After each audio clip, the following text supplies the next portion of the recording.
انبیاء کی بلند درجات کے لیے صدر اسلام سے آج تک راہ محبت و ولایت میں جان دینے والوں کے لیے بالخصوص محبان علی رسول دنیا سے چلے گئے اور بعد میں ان کا کوئی حفاظت کرنے والا نہیں رہا،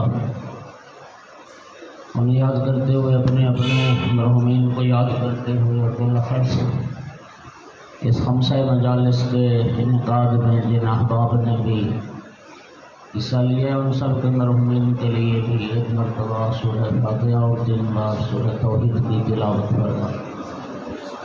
اعوذ باللہ من الشیطان الرجیم، بسم اللہ الرحمن الرحیم، الحمدللہ رب العالمین الرحمن الرحیم مالک یوم الدین، ایاک نعبد و ایاک نستعین، اهدنا الصراط المستقیم،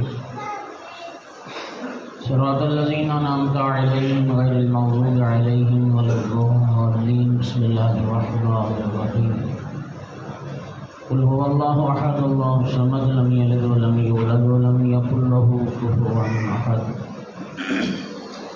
بسم الله الرحمن الرحیم، قل هو الله احد الله الصمد لم يلد ولم يولد ولم يكن له كفوا احد۔ بسم الله الرحمن الرحیم، قل هو الله احد الله الصمد لم يلد ولم يولد ولم يكن له كفوا احد۔ اللهم اغفر للمؤمنین والمؤمنات والمسلمین والمسلمات الاحیاء منهم والاموات، اللهم تابع بیننا وبینهم بالخیرات انک مجیب الدعوات انک علی کل شیء قدیر۔ صلوات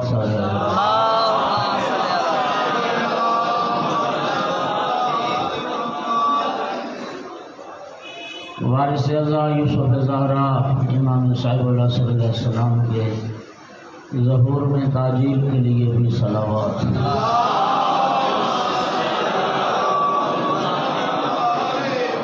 اعوذ باللہ من الشیطان اللعین الرجیم، بسم اللہ الرحمن الرحیم، الحمدللہ رب العالمین والعاقبۃ للمتقین والجنۃ للمؤمنین والنار للمنافقین، الحمدللہ الذی جعلنا من المتمسکین بولایت علی بن ابی طالب واولادہ المعصومین،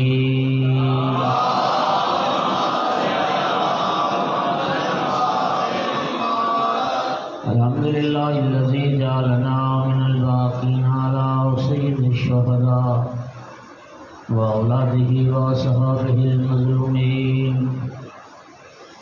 الصلاۃ والسلام والتحیۃ والاکرام علی رسولہ الکریم شفیع المذنبین آنس الغریبین ورحمۃ للعالمین، عالم العبد المؤید الرسول المصدق المحمود الاحمد المصطفى الامجد القاسم محمد،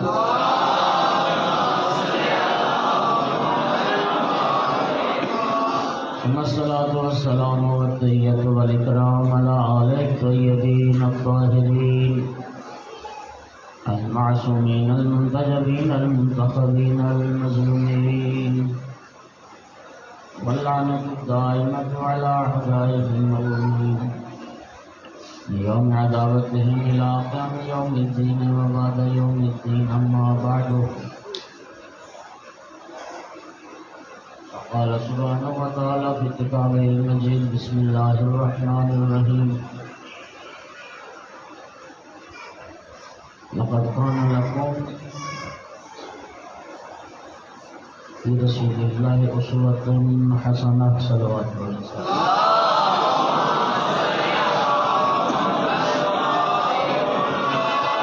آواز ٹھیک ہے؟ آواز آ رہی؟ ماہ ربیع الاول ہے، آواز مجھے تو ذرا بھی نہیں سنائی، تو بھائی آپ کی کی ذمہ داری ہے نا. میں نے پورا خطبہ پڑھ دیا اس انتظار میں کہ اتنی دیر میں کوئی آواز ٹھیک کر لے.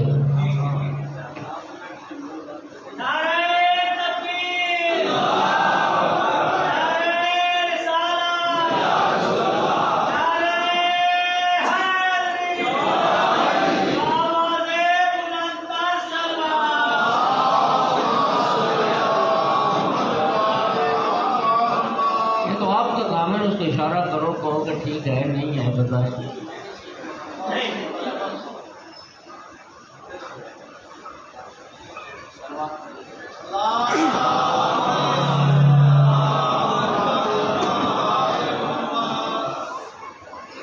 یقین کرے بڑی آزمائش ہوتی پڑھنے پڑتی جان میں ڈالا ہوا. چلو اللہ تعالیٰ سے کیونکہ ماہ ربیع الاول ہے تو اور آپ نے جو خمسہ مجالس کا عنوان قرار دیا وہ بھی محافل میلاد کے حوالے سے قرار دیا. تو سامعین گرامی، سب سے پہلے اللہ پاک نے اپنے محبوب کے نور کو خلق فرمایا. میں کیا کروں، لوگ اشارے کر رہے ہیں، آواز نہیں آ رہی. پھر کیا آواز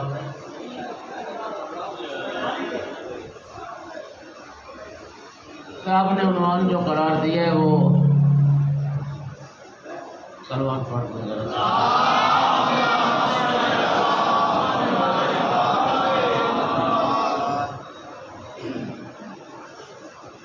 ایک مرتبہ پھر بھی صلوات پڑھ دیں.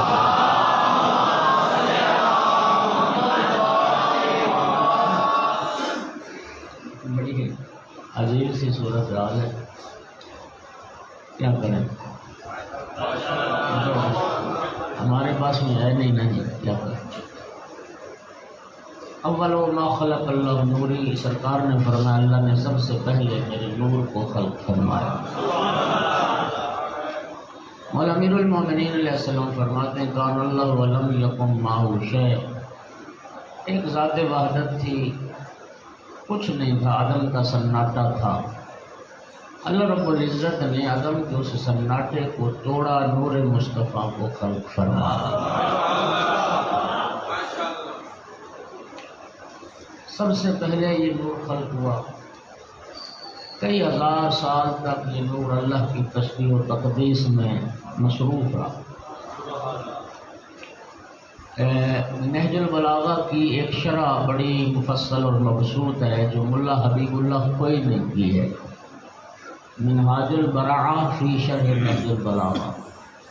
اس کی پہلی جلد میں خلقت نورانی کے حوالے سے ایک مفصل اور ایک بڑی لمبی حدیث مبارک ہے، اور مولا امیر المومنین علیہ السلام سے وہ حدیث ہے کہ کئی ہزار سال تک یہ نور اللہ کی تسبیح میں مصروف رہا،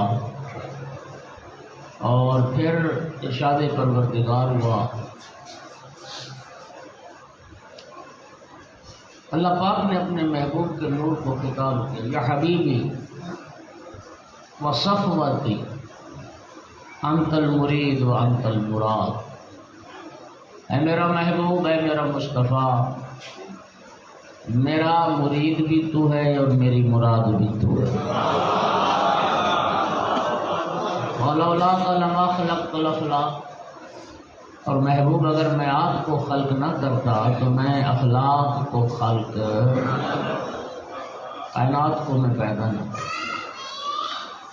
یہ جملہ بڑا معروف ہے، آپ نے حدیث قدسی ہے، لولاک لما خلقت الافلاق.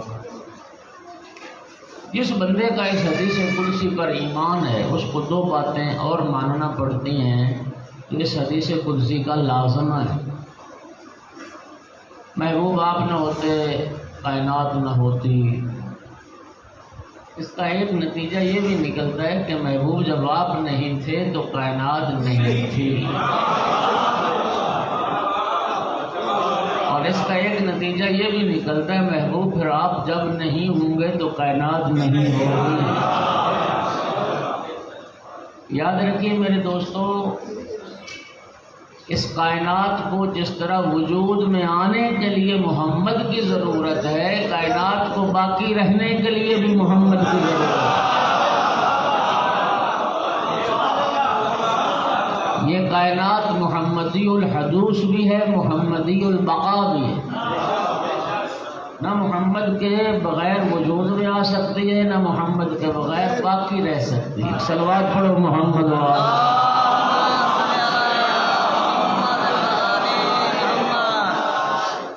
اور آج وہ آخری محمد علیہ السلام پردہ غیب میں ہیں، جن کے لیے رسول اللہ نے فرمایا کہ لولا الحجت لصافت الارض باہلہا، اگر حجت خدا کا وجود نہ ہو کائنات میں تو یہ زمین و آسمان فاسد ہو جائیں، تباہ و برباد ہو جائیں۔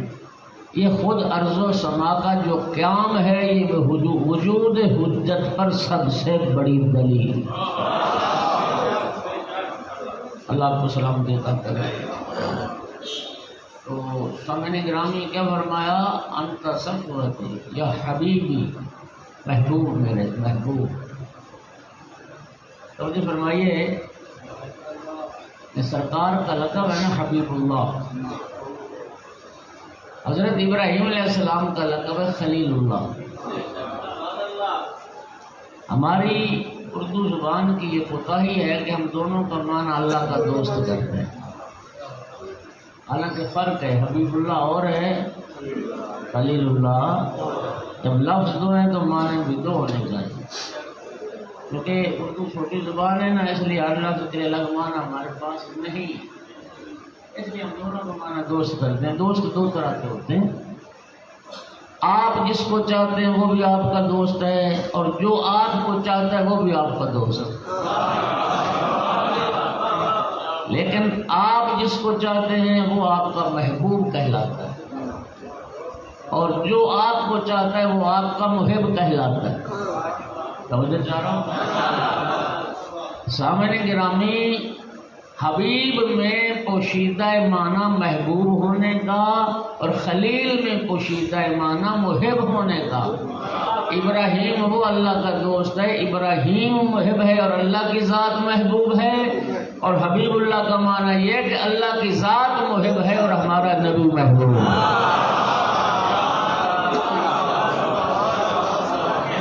وہ جو شعر پرسوں میں نے سنایا نا آپ کو کہ پہلی مجلس میں غالباً عبد دیگر عبد ہو چیزیں دیگر، ما سراپا انتظار و منتظر۔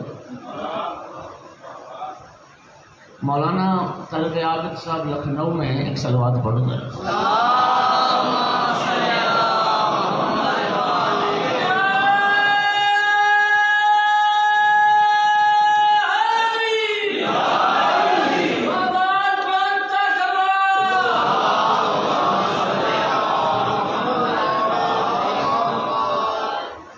ان سے نا ایک عیسائی نے سوال کیا لکھنؤ کہ آپ جس نبی کا کلمہ پڑھتے ہیں ان کا لقب ہے حبیب اللہ، اور یہ لقب پورے قرآن میں ہے ہی نہیں، جبکہ باقی انبیاء کے جو القاب ہیں اور مشتقات ہیں وہ قرآن میں ملتے ہیں۔ اتخذ اللہ ابراہیم خلیلا، قرآن میں آیت ہے، اللہ نے ابراہیم کو خلیل بنایا، خلیل اللہ لقب تھا حضرت ابراہیم نے۔ علم اللہ موسیٰ تکلیما، اللہ نے موسیٰ علیہ السلام سے کلام کی، وہ کلیم اللہ تھے۔ حضرت عیسیٰ کو اللہ نے اپنی روح قرار دیا، ونفخت فیہ من روحی وغیرہ۔ تو باقی انبیاء کے القاب تو ملتے ہیں قرآن میں، آپ کے نبی کا لقب حبیب اللہ قرآن میں ہے ہی نہیں۔ تو ظاہر ہے عیسائی کا ایک غیر مسلم کا سوال ہے تو سوال جاندار ہے، لیکن جواب اس سے زیادہ جاندار بھی ہے، شاندار بھی ہے۔ مولانا طلب عابد صاحب نے فرمایا کہ دیکھو، اگر باقی انبیاء کی طرح خالی ہمارے نبی کا لقب قرآن میں ذکر ہو جاتا تو پھر سرکار کا دوسرے انبیاء سے امتیاز کیا ہوتا؟ انہوں نے فرمایا ٹھیک ہے، اللہ نے ابراہیم علیہ السلام کو اپنا خلیل فرمایا ہے، لیکن پورے قرآن میں رب نے یہ تو کہیں نہیں نہ فرمایا ابراہیم جو تیری اتباع کر لے گا میں اسے بھی خلیل بنا لوں گا۔ عیسیٰ کو موسیٰ علیہ السلام کو اپنا کلیم بنایا، لیکن اللہ نے یہ نہیں فرمایا کہ موسیٰ جو تیری پیروی اور اتباع کر لے گا میں اسے بھی کلیم بنا لوں گا۔ عیسیٰ علیہ السلام کو اپنی روح قرار دیا، لیکن رب نے یہ نہیں فرمایا عیسیٰ جو تیری اتباع کرے گا میں اسے بھی اپنی روح قرار دوں گا۔ اور میں یہ شرف اللہ نے ہمارے نبی کے لیے رکھا کہ قرآن میں ارشاد فرمایا ان کنتم تحبون اللہ فاتبعونی یحببکم اللہ۔ محبوب کہہ دو اپنی امت سے جو بندہ آپ کی اتباع کر لے گا میں اسے بھی اپنا حبیب بنا لوں گا۔ صلوات پڑھو محمد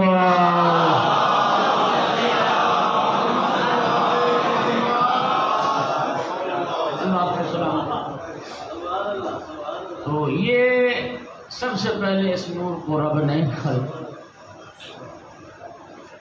اور یہ روایت کون کر رہے ہیں کہ سرکار کا نور کن کیفیات سے گزرا؟ مولا علی علیہ السلام۔ اور ایک بات یاد رکھیے، مولا امیر المومنین علیہ السلام کے علاوہ کائنات میں کوئی بشر ایسا نہیں ہے جو ان نورانی کیفیات کو بیان کر سکے کہ سرکار کا نور کن کیفیات اور حالات سے گزرا۔ یہ حالات کیفیات صرف بتا سکتے ہیں تو مولا امیر المومنین علیہ السلام بتا سکتے ہیں، اس لیے کہ خود سرکار نے فرمایا انا وعلی من نور، انا وعلی من نور واحد، میں اور علی ایک ہی نور کے دو حصے ہیں۔ تو پھر ماننا پڑے گا جن کیفیات سے نور مصطفیٰ گزرا ہے انہی کیفیات سے نور مرتضیٰ گزرا۔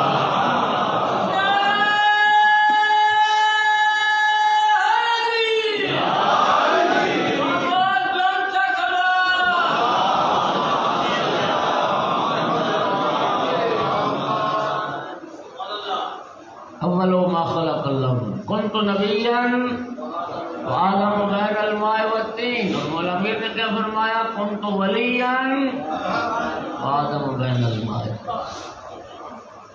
حضرت آدم علیہ السلام کی تخلیق سے کئی ہزار سال پہلے اللہ نے سرکار کے نور کو، بلکہ یوں کہوں 5 تن پاک کے انوار کو خلق فرمایا۔ یہ 5 تن کے انوار یہ خلقت اول ہے۔ حدیث قدسی کا جملہ آپ نے سنا ہوا ہے کئی بار، کنت کنزا مخفیا فاحببت ان اعرف فخلقت الخلق کعرف۔ میں خزانہ مخفی تھا، میں نے چاہا میری معرفت و پہچان ہو تو میں نے پھر ایک مخلوق کو خلق کیا اپنی معرفت کے لیے، اور جس مخلوق کو اللہ نے اپنی معرفت کے لیے خلق کیا وہ 5 تن پاک کے 5 اب بات سمجھ آئی؟ حدیث قدسی کیا کہہ رہی ہے؟ اور بھائیو یہ ہستیاں خود کو رب کہلوانے نہیں آئی ہیں، رب کو رب منوانے آئی ہیں، یہ اللہ کے تعارف کروانے ہیں۔ آدم علیہ السلام کی تخلیق سے بہت پہلے فرائض السبتین میں یہ حدیث موجود ہے کہ اللہ پاک نے جب حضرت آدم علیہ السلام کے اس مجسمے میں روح داخل کی اور حضرت آدم دیکھنے سننے سمجھنے کے قابل ہو گئے تو حضرت آدم علیہ السلام نے عرض کی یا رب هل خلقت احدا من قبلی من طین، میرا اللہ مجھ سے پہلے کسی کو تو نے مٹی سے پیدا کیا؟ کون پوچھ رہے ہیں؟ حضرت آدم۔ میرا اللہ مجھ سے پہلے کسی کو تو نے مٹی سے بنایا ہے؟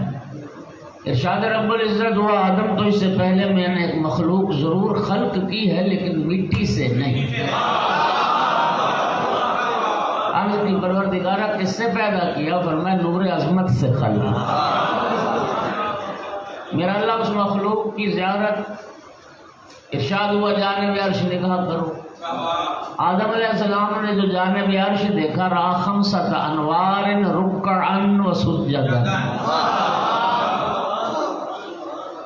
آدم علیہ السلام نے 5 نور دیکھے جو رکوع و سجود کر رہے ہیں۔ اللہ اکبر۔ اور دوستو غور کرو، عالم انوار عالم تکلیف نہیں ہے۔ خدا بند عالم نے آپ کو وہ ہادی اور راہبر عطا کیے ہیں جو عالم انوار میں بھی رب کی عبادت کرتے نظر آتے، رب کا سجدہ کرتے نظر آتے۔ وہ عالم انوار میں بھی سجدہ کریں اور ہم عالم تکلیف میں بھی رب کا سجدہ نہ کریں۔ یہ دنیا عالم تکلیف ہے، نماز روزے کی تکلیف اسی دنیا میں ہے نا۔ اور ہاتھی رب نے وہ عطا کیے جب سے رب نے خلق کیا اسی وقت سے اللہ کی بندگی میں مشغول ہے۔ تو جو چاہ رہا ہوں میں، اور خدا کی قسم کھا کے کہہ رہا ہوں، میں مسجد میں بیٹھ کے پڑھ رہا ہوں، لفظوں کا ذمہ دار ہوں، روایتوں کا ذمہ دار ہوں۔ ملائکہ نے آل محمد کو دیکھا، محمد وال محمد کے یہ 5 نور انہیں تسبیح و تقدیس خدا کرتے دیکھا سنا، پھر ملائکہ نے رب کی تسبیح کرنے شروع۔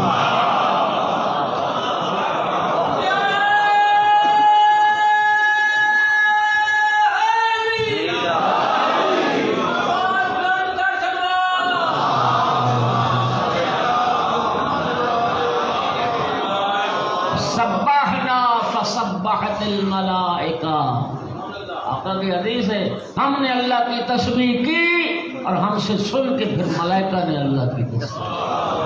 سرکار کی خدمت میں جبرائیل حاضر تھے اور مولا امیر المومنین تشریف لائے تو جبرائیل کھڑے ہوئے۔ سرکار نے پوچھا یا جبرائیل تقوم لہذا الفتى، تم بھی اس جوان کی تعظیم کے لیے اٹھتے ہو؟ جی یا رسول اللہ، کیوں؟ عرض کی یا رسول اللہ، مولا علی کا میری گردن پر حق کے استادی ہے۔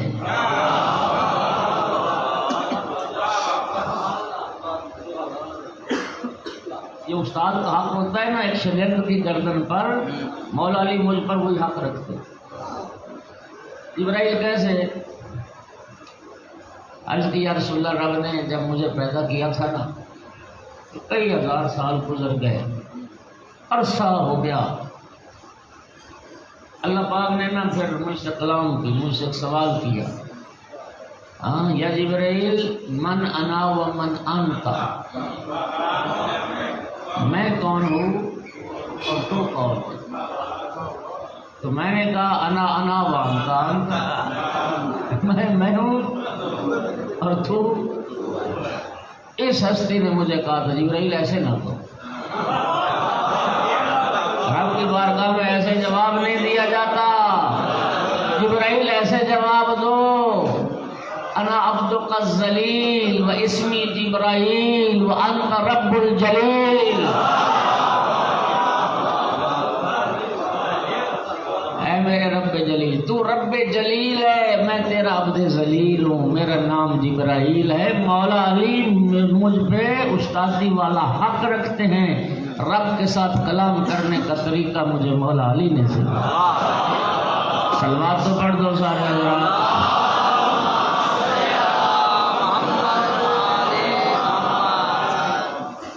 توجہ ہو گئی حضرات کرام؟ ماشاءاللہ، اللہ آپ کو سلام کی عطا فرمائے۔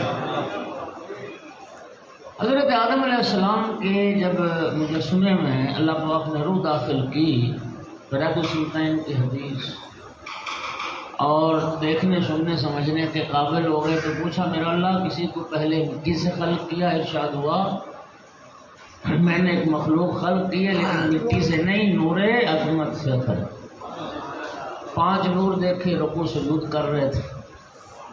اب آدم علیہ السلام نے عرض کی پروردگارا اپنی یہ جو نورانی مخلوق ہے ان کا تعارف تو کروا۔ ارشاد ہوا جبرائیل ان کا تعارف یہ ہے، لولاہم لما خلقت الجنت ولا النار ولا العرش ولا الکرسی ولا اللوح ولا القلم ولا الارض ولا السماء۔ آدم اگر میں ان 5 ہستیوں کو خلق نہ کرتا، نہ جنت ہوتی، نہ دوزخ، نہ زمین ہوتی، نہ آسمان، نہ عرش ہوتا، نہ کرسی، نہ لوح ہوتا، نہ قلم، ولولاہم لما خلقتو کا، اگر میں ان 5 کو پیدا نہ کرتا میں تجھے بھی پیدا فَإِذَا لَقَ إِلَيَّ حَاجَةٌ فَتَوَسَّلْ بِهَٰؤُلَاءِ الْخَمْسَةِ۔ آدم یاد رکھ میری بارگاہ میں کوئی حاجت پیش کرنا ہو وسیلہ ان 5 ہستیوں کو حاجت کو پورا کروں گا تو ان کے وسیلے سے، کسی کی دعا کو مستجاب کروں گا تو ان کے صدقے میں۔ علیت و بعزتی و جلالی، مجھے اپنی عزت و جلال کی قسم، اگر قیامت کے دن کوئی بندہ ایسا آ گیا جس کے دل میں رائی کے دانے جتنا بغض ہوا ان ہستیوں کا، فادخلہ النار ولا ابالی، میں جہنم میں ڈال دوں گا، مجھے پرواہ نہیں۔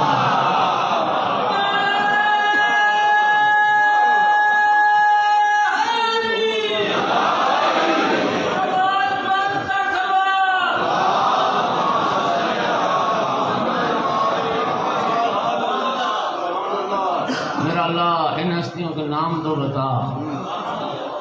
ارشاد ہوا، میں نے یہ اسی حدیث کو دلیل سمجھے ایک بات عرض کروں، پنج تن پاک کے اسماء مبارکہ، یہ پنج تن کی ولادت کے بعد آ کے دنیا میں نام نہیں رکھے گئے، رب نے جب سے ان کے انوار کو خلق کیا تھا اسی وقت سے اللہ نے ان کے نام رکھ دیے، اور پنج تن پاک وہ ہستیاں ہیں جہاں سے وہ ہستیاں تشریف لائی ہیں وہیں سے ان کے نام بھی آئے۔ توجہ ہو رہی ہے؟ ماشاءاللہ۔ کیا فرمایا؟ میں نے اپنے اسماء سے، اپنے ناموں سے میں نے ان کے نام مشتق کیے۔ انا المحمود وہذا محمد، انا الاعلی وہذا علی، انا فاطر السماوات وہذہ فاطمہ، انا المحسن وہذا الحسن، انا قدیم الاحسان وہذا الحسین علیہ الصلوۃ والسلام۔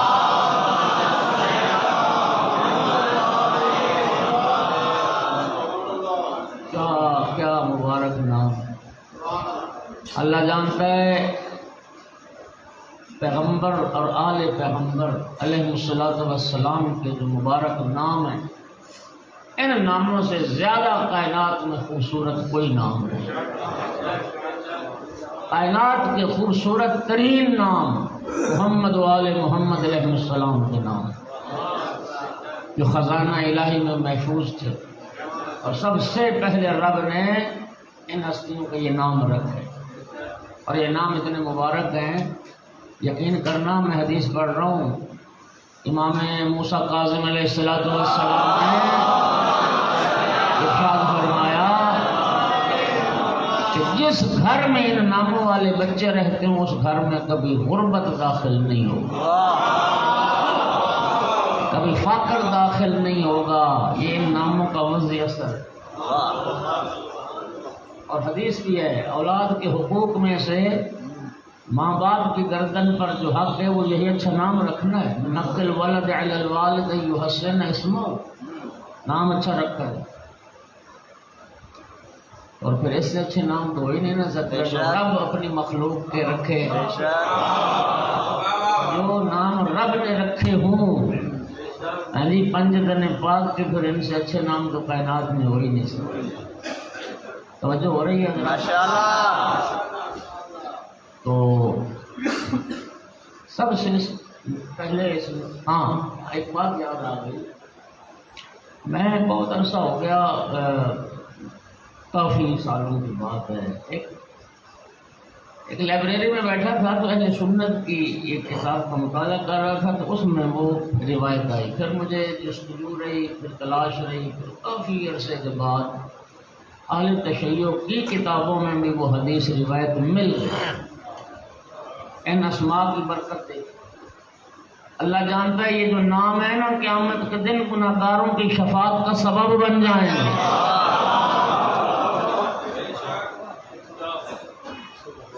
ایک عبد گناہگار کو قیامت کے دن ملائکہ جہنم کی طرف لے چلیں گے، اور وہ پیچھے مڑ مڑ کے دیکھے گا، ارشاد پروردگار ہوگا ملائکہ جہنم نہیں جنت لے جاؤ۔ پروردگار اس کے نامہ اعمال میں کوئی نیکی نہیں ہے، تو فرماتا ہے اسے جنت لے جاؤ۔ ارشاد پروردگار ہوگا ملائکہ تم اس کے اعمال دیکھتے ہو، میں اس کا نام دیکھتا ہوں۔ اس کے ماں باپ نے اس کا نام میرے محبوب کے نام پہ محمد رکھا ہے. مجھے اپنے محبوب سے حیا آتی ہے، میں اپنے محبوب کے ہم نام کو جہنم بھیج دوں. ایک صلوات پڑھ دو سارے.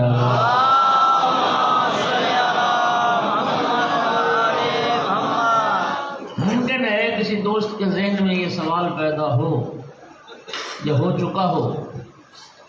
یاد رکھیے دوستو، شفاعت کا عقیدہ قرآن کا عقیدہ ہے، اور سرکار نے فرمایا امام جعفر صادق علیہ السلام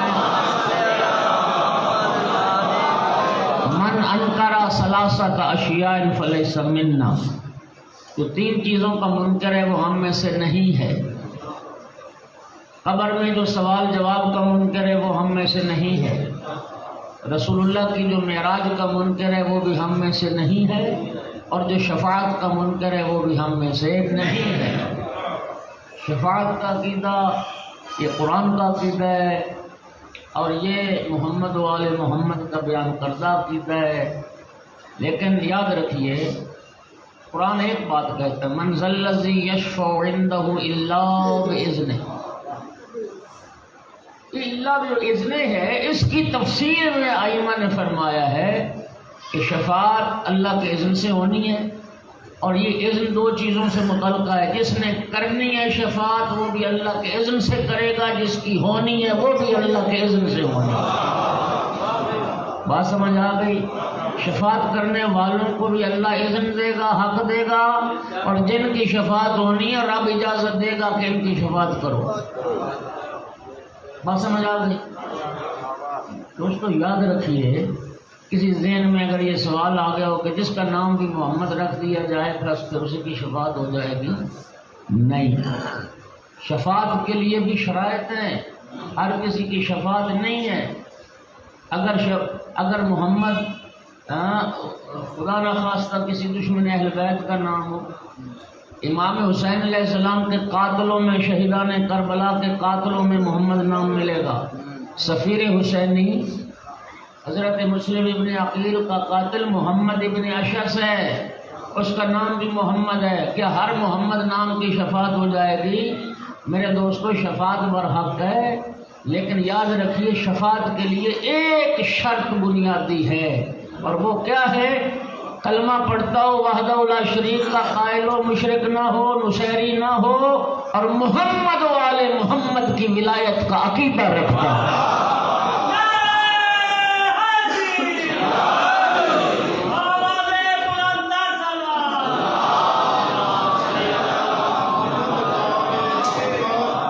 مشرک کی بھی شفاعت نہیں ہوتی. ومن یشرک باللہ ان اللہ لا یغفر ان یشرک بہ ویغفر ما دون ذلک لمن یشاء. اللہ مشرک کو معاف نہیں کرے گا شرک کے علاوہ جس کا چاہے گناہ معاف کر. ومن یشرک باللہ فقد ضل ضلالا بعیدا. اور دوسرا ناصبی کی بھی شفاعت نہیں، اہل بیت کے دشمن کی بھی شفاعت نہیں. سامعین گرامی، انشاءاللہ ہم سب شفاعت کے امیدوار. شفاعت کا عقیدہ برحق ہے، اور یہ شافعی امت جو ہیں ان کی ولادت باسعادت کا مہینہ ہے. وہابیت کے مرکز میں جو حضرات آپ نے شاید نوٹ کیا یا نہیں، جب ریاض الجنہ سے نکلتے ہیں تو 2 محرابی دروازے ہیں. ایک تو پرانا جہاں سرکار کا وہ ابھی تک وہ محراب اسی طرح سے ہے، اس کے ساتھ ایک دروازہ، اس پر پیتل کے جلی حروف میں سرکار کی حدیث لکھی ہوئی. ٹی وی پہ بھی دکھاتے ہیں کہ قصہ بڑا ہے، ہم سے اگر کبھی اتفاق ہو تو دیکھ لیں. سرکار نے فرمایا فقال النبی صلی اللہ علیہ وآلہ وسلم انما ادخرت شفاعتی لأہل القبائر من امتی. میں نے اپنی شفاعت کو ذخیرہ کر رکھا ہے امت کے ان افراد کے لیے جن سے گناہان کبیرہ سرزد ہو. میں اللہ جانتا اللہ کو گواہ بنا کے کہہ رہا ہوں، شفاعت کے باب میں ایسی احادیث اور روایات ہیں کہ پڑھتے ہوئے ڈر لگتا ہے. ڈر اس بات کا لگتا ہے کہ لوگ کہیں سوء استفادہ نہ کریں. لیکن یاد رکھنا میرے محترم سامعین، ایک بات میں واضح کر دوں، شفاعت کا عقیدہ گناہ پر جرأت دلانے کے لیے نہیں ہے، گناہگار کو مایوسی سے بچانے کے لیے۔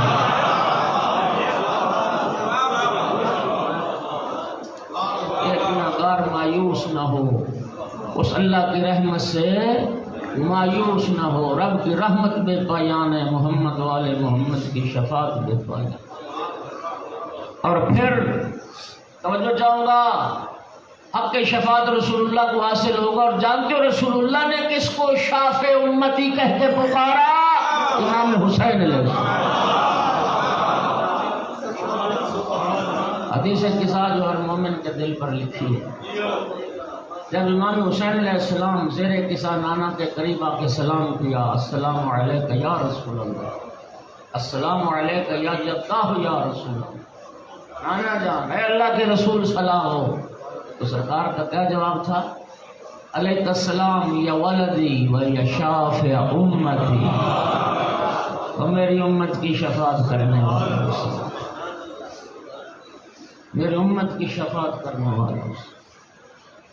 اور سننا، یہ حدیث آپ نے سنی ہوئی ہے نا، ان الحسین مصباح الہدی و سفینۃ النجات۔ چھٹے امام سے جب کسی نے پوچھا فرزند رسول آپ سب اہل بیت سفینہ نجات نہیں ہیں؟ فرمایا کیوں نہیں، ہم سب سفینہ نجات ہیں۔ مولا تو پھر امام حسین علیہ السلام کو خصوصیت کے ساتھ سفینہ نجات کیوں کہا گیا؟ امام کا جواب سنیے، فرمایا ہم سب اہل بیت سفینہ نجات ہیں، ولیکن سفینۃ الحسین اوسع و اسرع،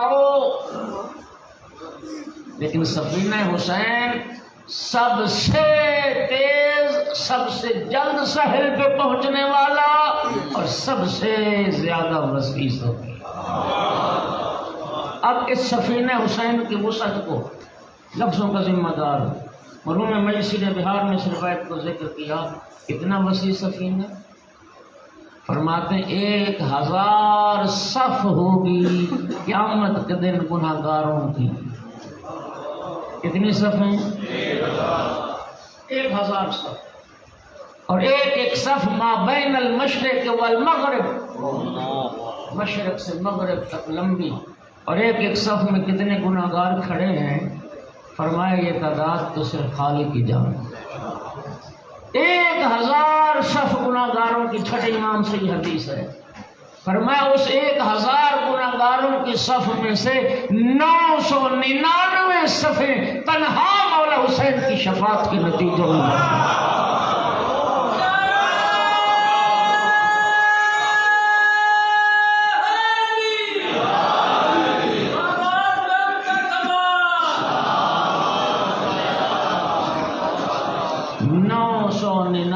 صفوں کی شفاعت اکیلے مولا حسین علیہ السلام کریں، اور فرمایا باقی ایک صف کی شفاعت ہم سب اہل بیت مل کے کریں۔ یہ ہے سفینہ حسین، جو سب سے زیادہ وسیع سفینہ ہے، سب سے زیادہ وسیع سفینہ۔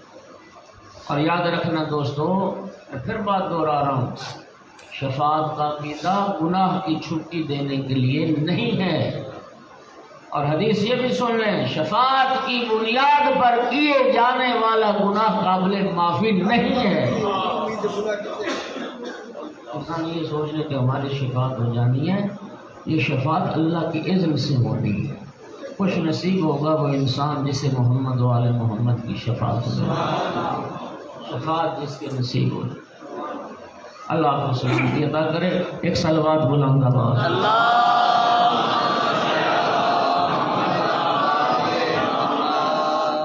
وقت بڑا تیزی سے گزر گیا ہے۔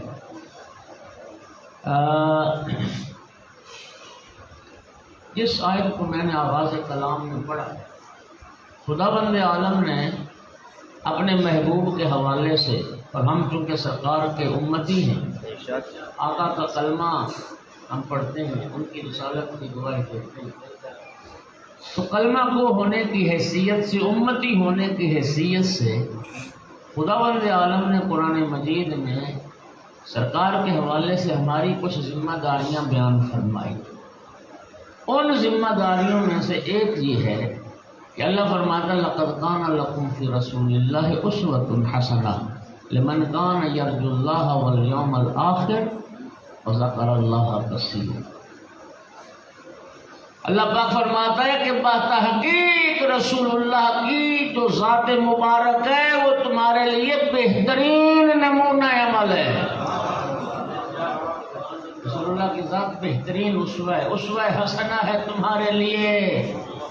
کس کے لیے؟ لمن کان یرجو اللہ والیوم الآخر، جو اللہ سے ملاقات کی امید رکھتا ہے، جو قیامت کے دن کی امید رکھتا ہے اور اللہ کا ذکر کثرت سے کرتا ہے، ان لوگوں کے لیے رسول اللہ کی ذات بہترین اسوہ حسن۔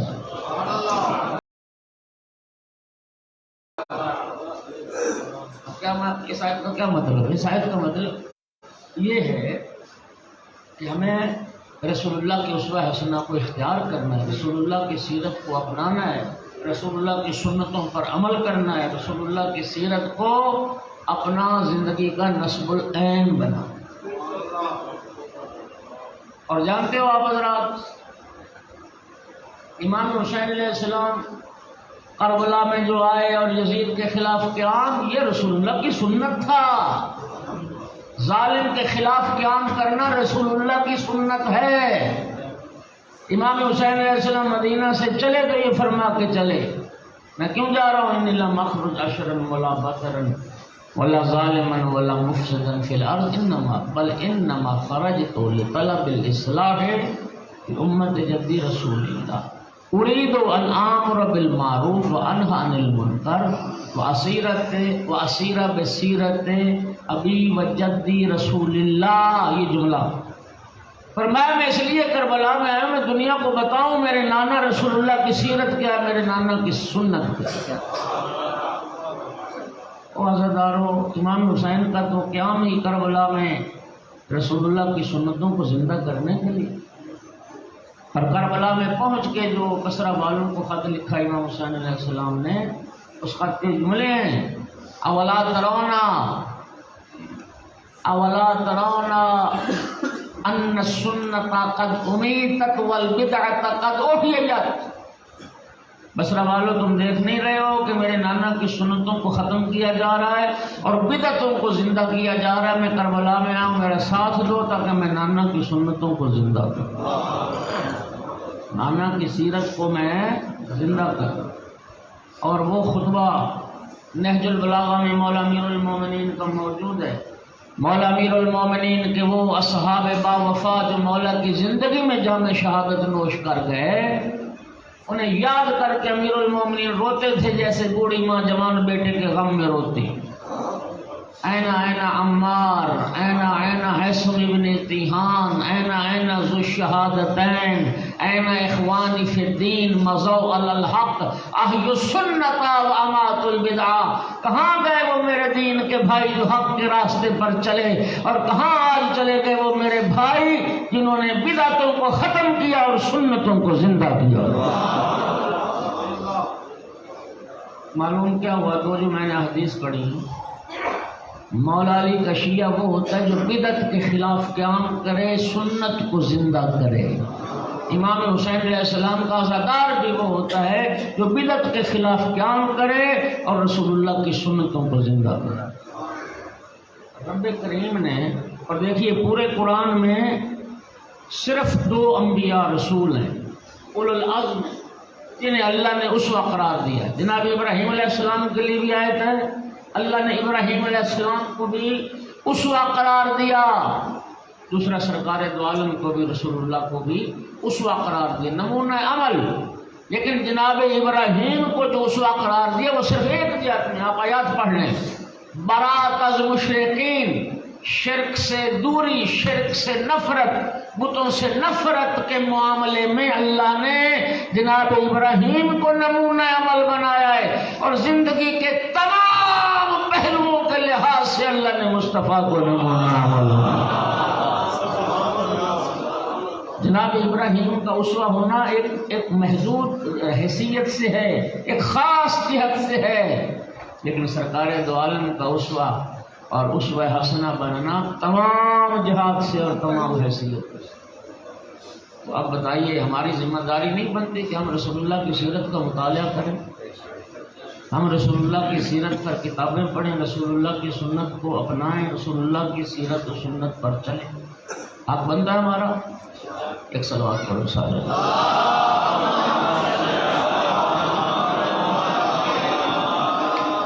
میرا سوال ہے کہ کتنے ہم میں سے دوست بیٹھے ہیں انہوں نے اپنی زندگی میں رسول اللہ کی سیرت پر کوئی ایک کتاب پڑھی؟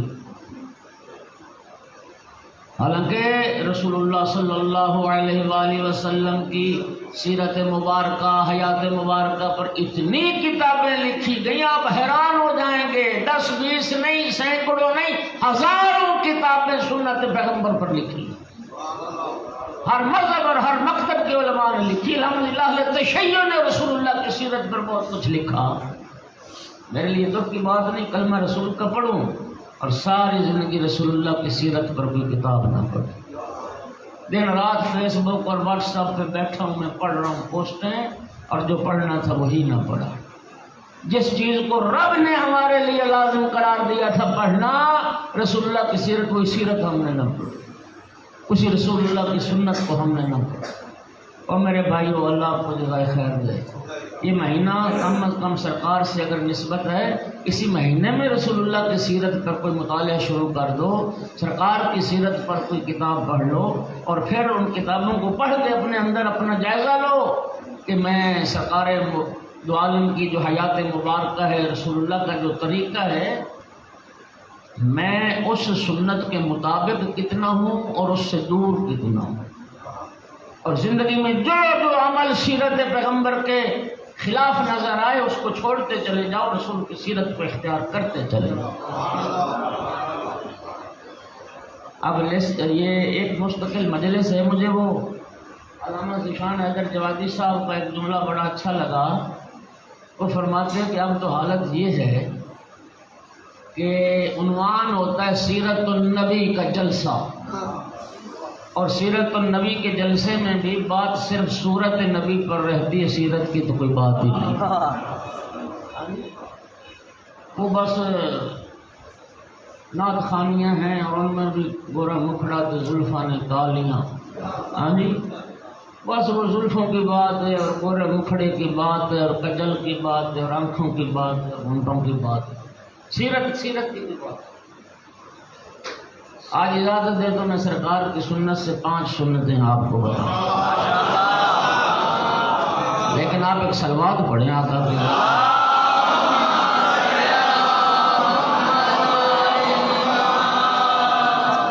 آقا نے فرمایا خمس لست بتارکہن حتی الممات، میری 5 سنتیں ایسی ہیں کہ تا دم مرگ میں جن پر کاربند رہوں گا،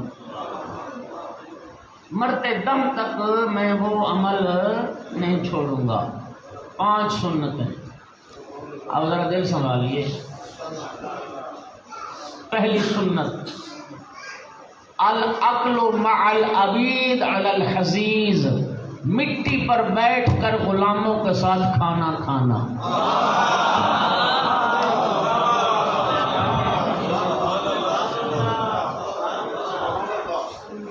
مٹی پر بیٹھ کر، کیا عاجزی و انکساری کا عالم۔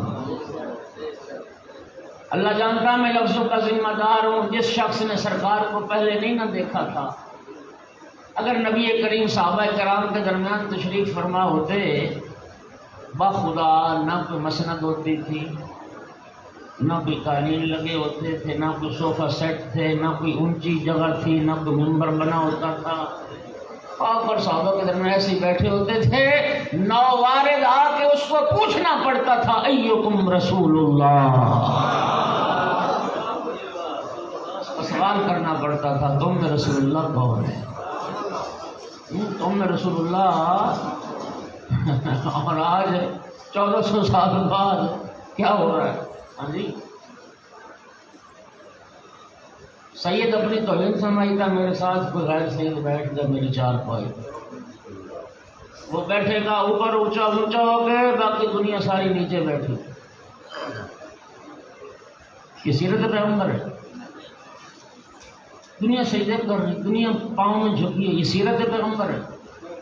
امام رضا علیہ السلام کی سیرت کو اٹھا کے دیکھ لو، غلاموں کے ساتھ بیٹھتے تھے، کھانا کھاتے تھے، ایک غلام بھی اگر غیر حاضر ہوتا تھا امام رضا کھانا شروع نہیں کرتے تھے، خود غلاموں کو ڈال کے دیتے تھے، غلاموں کے ساتھ بیٹھ کے کھایا کرتے۔ اب جن کے ملازم ہیں، مجھے تو نہیں پتا کن کن گھروں میں ملازم ہیں، یا جن کے دفتر میں یا کاروبار جنہوں نے ملازمین نے سنبھالے ہوئے ہیں، کتنے لوگ ہیں جو اپنے غلام کے ساتھ، اپنے ملازم کے ساتھ، اپنے نوکر کے ساتھ بیٹھ کے کھانا کھاتے۔ معاف کرنا، ناراض نہیں ہونا، میں اسی معاشرے کا حصہ ہوں، خدا کی قسم ہمارے کھانے اور ہوتے ہیں، ہمارے غلاموں کے کھانے ہی اور ہوتے ہیں۔ ہم تو اپنے نوکر کو، غلام کو وہ کھانا ہی نہیں دیتے جو اپنے لیے پسند کرتے۔ ہم نے رسول اللہ کی سیرت کی سنت پہ کیا عمل کرا؟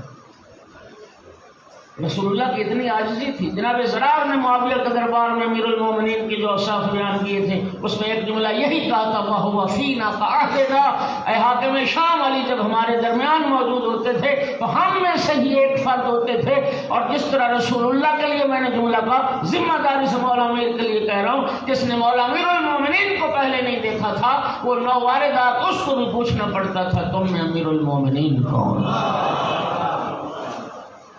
اللہ اکبر، یہ عاجزی، یہ انکسار، یہ فرمایا میں مرتے دم تک نہیں چھوڑ۔ دوسری چیز، اپنے ہاتھ سے کام کرنا، اپنے ہاتھوں سے بکری کا دودھ دھونا، اپنے ہاتھ سے اپنا پھٹا ہوا لباس سینا، اپنے ہاتھ سے ہے اپنے پھٹے جوتے کو سینا، کام کرتے تھے رسول اللہ۔ آج کے مفت خورے پیروں کی طرح تھوڑی تھے رسول اللہ۔ بشرینیاں جمع کرو، کلمہ حق کہنا نہیں، بس میں اب جسارت نہ ہو جائے مجھ سے۔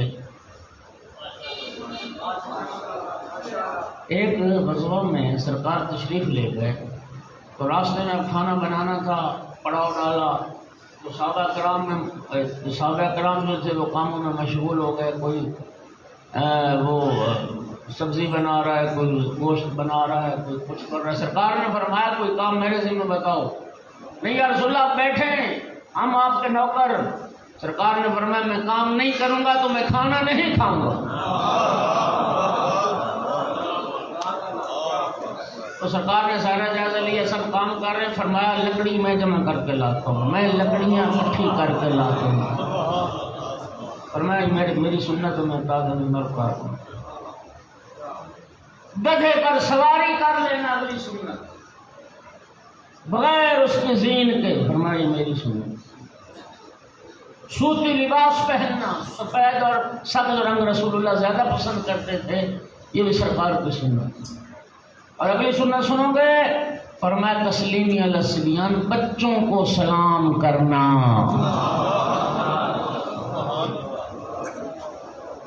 بچوں کو سلام کرنا۔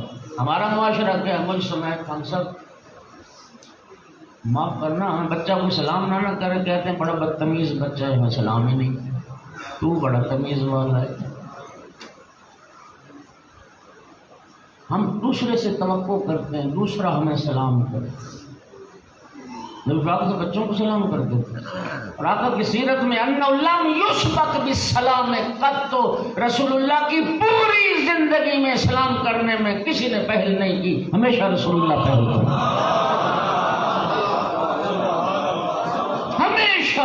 ہمیشہ سب سے پہلے رسول سلام کرتے تھے، کسی نے پہل کی ہی نہیں۔ اور ہمارا طریقہ کیا جی؟ میرا نوکر ہے، کسی نے آج تک نوکر کو سلام کیا؟ کسی نے آج تک اپنے ماتحت کو سلام کیا؟ کسی نے اپنے دفتر کے ملازم کو سلام کیا؟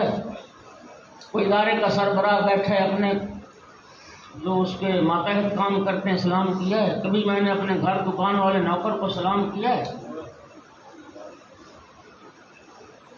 رسول اللہ سے بڑا تو صرف اللہ ہی ہے نا، بعد از خدا بزرگ کوئی،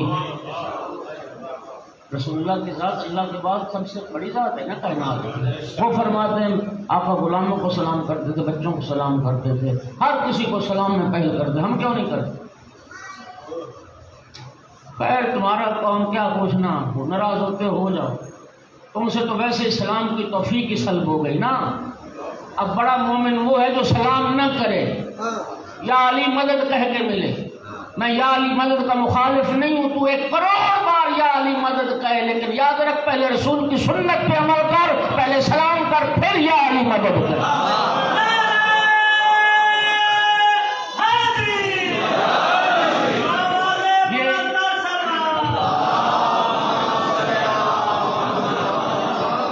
یا علی مدد تیری محبت عقیدت کا اظہار ہے، سلام کہہ کے ملنا یہ شریعت کی تعلیم ہے، یہ مسلمانوں کے لیے حکم ہے، قرآن کا، مصطفیٰ کا، آل مصطفیٰ کا۔ کیوں محروم کرتے ہو؟ رسول اللہ نے فرمایا مومن، دیکھو مومن کے مومن پر جو حقوق ہیں ان میں پہلا حق یہ ہے کہ مومن کو ملے سلامتی کی دعا کرتے، اور آج بڑا مومن وہ ہے جو سلام کرتا ہی نہیں۔ امام مجتبیٰ علیہ السلام کی حدیث میں مولا امیر المومنین کے نہج البلاغہ میں فرمان میں مجرم ہوں، مولا امیر فرماتے ہیں ابخل الناس من بخل بالسلام، دنیا کا بخیل ترین اور کنجوس ترین انسان وہ ہے جو سلام کرنے میں غفل کرتا ہے۔ امام مجتبیٰ علیہ السلام نے فرمایا من بدل الکلام قبل السلام فلا تجیبوہ، جو پہلے سلام نہ کرے بات شروع کر دے اس کی بات کا جواب نہ دو، اس کی بات کا جواب دو جو پہلے سلام کرے۔ اور آج کدھر ہو گیا؟ کدھر چل؟ او بھائیو، دین اللہ کا ہے، شریعت رسول اللہ کی ہے، مذہب امام جعفر صادق ہے، یہ کسی باوے کا اور کسی پیر فقیر کا مذہب نہیں ہے۔ اس میں سلام کرنا یہ مذہب کا بھی حکم ہے، دین کا بھی حکم ہے، شریعت کا بھی۔ بات سمجھ آ رہی ہے؟ مجھے تم سے نا شیعت کا سرٹیفکیٹ نہیں چاہیے، اپنی شیعت کی خیر مناؤ۔ تم نے جن جاہلوں سے سرٹیفکیٹ لیے ہوئے ہیں ان کو کچھ نہیں پتا۔ یہی تو مصیبت ہے قوم کی کہ جو دین جانتے ہیں ان سے تمہارا بنتی نہیں ہے، دین شناس لوگوں سے تمہاری بنتی نہیں ہے، جن سے بنتی ہے وہ دین جانتے نہیں ہیں۔ کیا کرو گے؟ جاہل مر جاؤ گے۔ امام حسین کے عزادار بیٹھے ہو، میں نے فرمان اسی لیے سنایا، مولا حسین فرماتے میرے تو کیا میں کربلا میں آنے کا مقصد ہی نانا کی سنتوں کو زندہ کرنا۔ مولا علی علیہ السلام ان اصحاب کو یاد کر کے روتے تھے، کہاں گئے وہ سنتوں کو زندہ کرنے والے میرے بھائی؟ اور تو رسول کی سنت کا تارک ہو کے بڑا چوڑا ہو کے پھرتا ہے، تجھے کوئی سلام کی بات کرے تو فتوے لگا دیتا ہے، یہ مقصر ہے، یہ فلاں ہے، یہ مقصر کی بات ہے۔ اور بھائیو، مقصر وہ ہے جو اللہ کے رسول محمد والے محمد کے فرمان کو رد کرے، وہ مقصر ہے۔ میری بات پہنچی آپ پہلے السلام علیکم کہیں، ذکر علی عبادت ہے، ذکر علی ہمارے دلوں کی ٹھنڈک ہے، ہماری سانسوں کی تسبیح۔ تو 1 بار نہیں، تو 1 کروڑ بار یا علی مدد کہے، لیکن سلام تو کر جو رسول نے طریقہ بتایا۔ مولا علی کا طریقے کی مخالفت کر کے تیری مولا علی کیا مدد کرے؟ بولو، زیارات کے لیے جاتے ہو، بولو، زیارات کے لیے جاتے ہو، یہ جو زیارات وارد ہیں ائمہ اہل بیت علیہ السلام کی طرف سے وارد ہے، زیارت جامعہ کبیرہ امام علی نقی کی تعلیم کردہ زیارت ہے، زیارت وارث، زیارت عاشورہ امام جعفر صادق علیہ السلام کی تعلیم کردہ زیارات ہیں۔ آل رسول نے تو ہمیں یہی بتایا کہ امام کی بارگاہ میں بھی جاؤ تو پہلے جا کے سلام کرو۔ ایک صلوات پڑھو ذرا سارے۔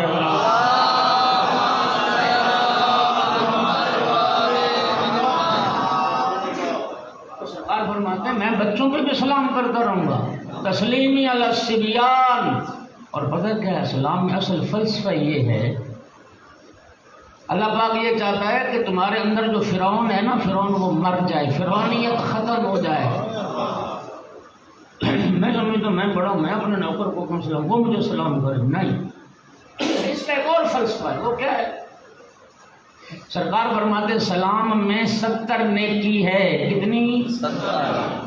70۔ 69 نیکی اس کو ملتی ہے جو سلام میں پہل کرتا ہے۔ 69 نیکی کسے ملتی ہے؟ جو پہلے سلام کرتا ہے۔ 1 نیکی جواب دینے والے کو ملتی ہے۔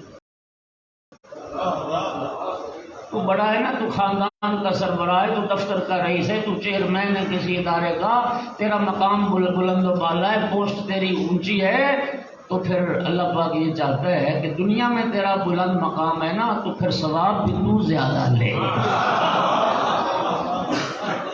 تو سلام میں پہل کر 69 نیکی تو کما اور 1 نیکی جواب دینے والے۔ اچھا ایک بات اور سمجھیے، سلام کرنا مستحب ہے، جواب دینا واجب ہے۔ سلام کرنا مستحب ہے، جواب دینا۔ جو مستحب کر رہا ہے وہ کتنی نیکیاں لے رہا ہے؟ 69۔ اور جو واجب ادا کر رہا ہے وہ کتنی نیکیاں لے رہا ہے؟ اب اس سے ایک مسئلہ ذرا سمجھنا، کسی کے ذہن میں اگر یہ بات ہے تو وہ غلط ہے۔ دیکھو ثواب اس رب کی جزا، اس رب نے جو عطا کرنا ہے وہ اس کا اپنا معاملہ ہے۔ یہ ضروری نہیں ہے کہ جو واجب ادا کرے اس کا اجر زیادہ ہوتا ہے، جو مستحب ادا کرے اس کا اجر تھوڑا ہوتا ہے۔ توجہ چاہ رہا ہوں، سلام کرنے والا مستحب عمل کر رہا ہے، سنت ہے، نیکیاں لے رہا ہے 69، جواب دینا واجب ہے۔ جو علیکم السلام کہہ رہا ہے وہ 1 نیکی کما رہا ہے۔ اب اس دلیل کو سامنے رکھتے ہوئے میں یہ بڑی واضح کر کے بات عرض کر رہا ہوں، جو حج بیت اللہ ہے نا، مکہ والا حج، وہ صرف 1 حج ہے، جو واجب ہے وہ 1 حج ہے، زیارت حسین مستحب ہے، اس پہ رب نے 70 حج کا ثواب رکھا۔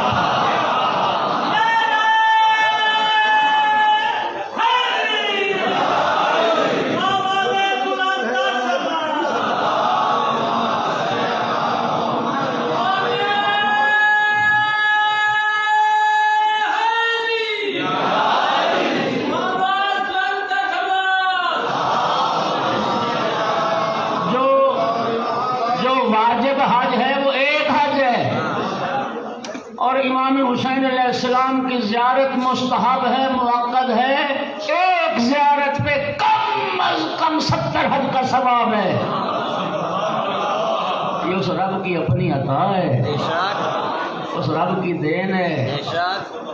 اور ایک بات اور بھی سن لو، کوئی غلط فہمی کا شکار نہ ہو، زیارت امام حسین پھر بھی ہے مستحب، لیکن اجر اس کا اتنا ہے، آپ 70,000 مرتبہ بھی مولا حسین علیہ السلام کی زیارت کر لینا، وہ واجب حج ادا نہیں ہوگا۔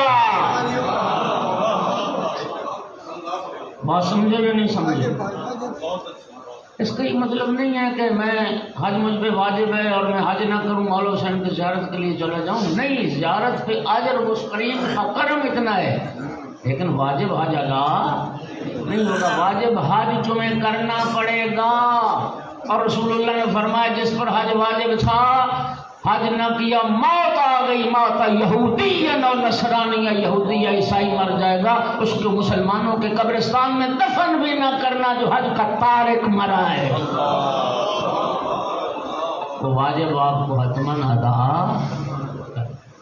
دوستو، ایک تو اس ماہ ربیع الاول میں ضرور کوشش کریں کوئی چھوٹی کتاب یا بڑی کتاب سرکار کی سیرت پر، رسول اللہ کی سیرت مبارکہ پر ضرور مطالعہ کریں، اور پھر کوشش کریں کہ ہم اپنی زندگی میں جو سرکار کا طریقہ ہے وہ اختیار کریں۔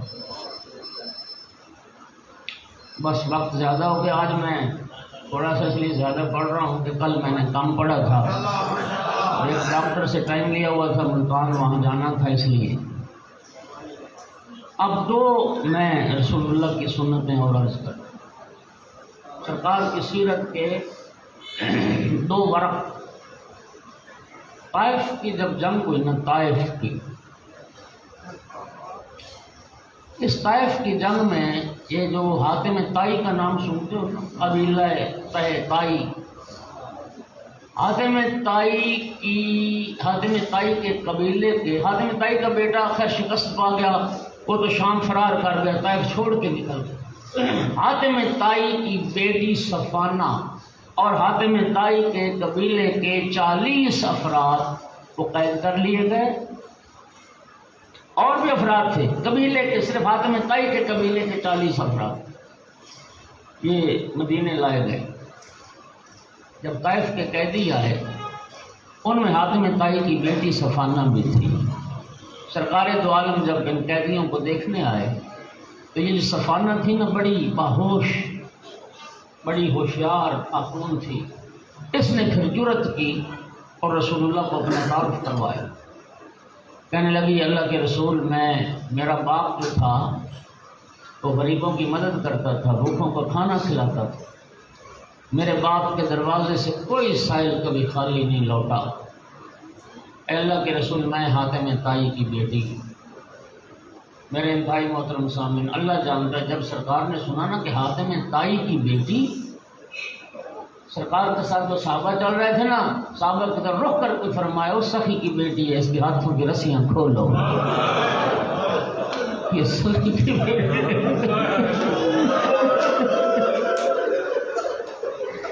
یہ سخی کی بیٹی ہے، اس کو آزاد کرو، ہاتھوں کی رسیاں کھولو۔ اور فوراً رسول اللہ نے چادر منگوائی اور صفانہ کے سر پہ دی، فرمایا یہ سخی کی بیٹی۔ کہتے اللہ کے رسول، میں اکیلی قید نہیں، میرے قبیلے کے 40 افراد قید ہیں۔ اللہ جانتا ہے سرکار نے صحابہ کی طرف رخ کر کے فرمایا سخی کی بیٹی سفارش کر رہی ہے، اس قبیلے کے سارے 40 کے 40 افراد حاتم طائی کے قبیلے کے آزاد کر دیے گئے۔ عزادارو، یہ تو سخی کی بیٹی تھی، زینب تو علی جیسے کریم کی بیٹی تھی۔ زینب علی جیسے رسول کی سیرت تو یہ تھی کہ سخی کی بیٹی کے ساتھ اجرکم علی اللہ۔ یہ رسول اللہ کی سیرت کا ایک پہلو۔ دوسرا پہلو جو عرض کرنا ہے، جب خیبر فتح ہوا، اور جانتے ہو جو خیبر میں یہودی رہتے تھے نا، ان کا سردار تھا حیی بن اخطب۔ حیی بن اخطب، کتنے یہودی پہلوان تھے، مرحب انتر حارث، سارے مولا علی علیہ السلام کے ہاتھوں واصل جہنم ہو گئے۔ خیبر فتح ہو گیا، جتنی یہودی عورتیں تھیں وہ قید کر لی گئی، کنیزیں بنا لی گئی۔ حیی بن اخطب کی بیٹی تھی صفیہ، جس کا نام تھا، جو بعد میں ام المومنین صفیہ بنی۔ یہ مرحب انتر کی بہن تھی۔ جب بلال حبشی یعنی یہودی عورتوں کو قید کر کے اسیر بنا کے لائے نا رسول اللہ کے پاس، سرکار نے صفیہ کی حالت دیکھی، رو رو کے، اس کی آنکھیں سرخ تھیں، چہرہ اس کا زخمی تھا۔ سرکار نے صفیہ کی حالت دیکھی تو پریشان ہو کے فرمایا صفیہ، کسی مسلمان نے کوئی زیادتی تو نہیں کی تمہارے ساتھ؟ تمہاری حالت غیر ہے۔ کہنے لگی نہیں اللہ کے رسول، کسی مسلمان نے تو مجھے کچھ نہیں کہا۔ جناب بلال کی طرف اشارہ کر کے کہتی ہے یہ شخص جو مجھے قید کر کے لایا ہے، اس نے مجھے وہاں سے گزارا ہے جہاں میرے بھائیوں کی لاشیں پڑی ہیں۔ کہتی میں نے جب بھائیوں کی لاشیں دیکھی پھر مجھ سے برداشت نہیں ہوا، میں نے گریہ بھی کیا، میں نے منہ پہ ماتم بھی کیا، میں نے چہرے کو خراشا، یا رسول اللہ میری اس لیے ایسی حالت ہو گئی۔ عزادارو، اللہ جانتا ہے رسول اللہ نے بلال کی طرف رخ کر کے فرمایا بلال، کبھی بہنوں کبھی بھائیوں کی لاشوں پر سے گزارا تو کسی اور راستے سے لاتا، چھوٹے بھائیوں کی لاشوں پر سے کیوں گزارا؟ عرض کروں گا یا رسول اللہ، صفیہ کا بھائیوں کی لاشوں سے گزرنا آپ کو گوارا نہ ہوا؟ یا رسول اللہ 11 محرم کربلا ہوتے آپ کی ساری بیٹیاں بھائیوں کی لاشوں پر سے گزاری جا رہی تھیں، اور جب بھائی کا بے گور و کفن لاشا دیکھا نا، پھر کھڑے اونٹ پہ بیٹھ نہ سکی علی کی بیٹی، ناقہ سے اتری اور بھائی کی لاش پہ آ کے کہتی تھی انت اخی الحسین، میرا بھائی حسین تو ہے، انت ابن ام زہرا، میری ماں زہرا کا جایا حسین تو ہے۔ رخ پھر گیا مدینہ کی طرف، یا جدہ صلی علیہ ملائکۃ السماء، نانا آپ کے آسمان کے فرشتے درود پڑھتے تھے، یہ آپ کا حسین ہے جو خاک کربلا پر، الا لعنۃ اللہ علی القوم الظالمین، وسیعلم الذین ظلموا ایام منقلب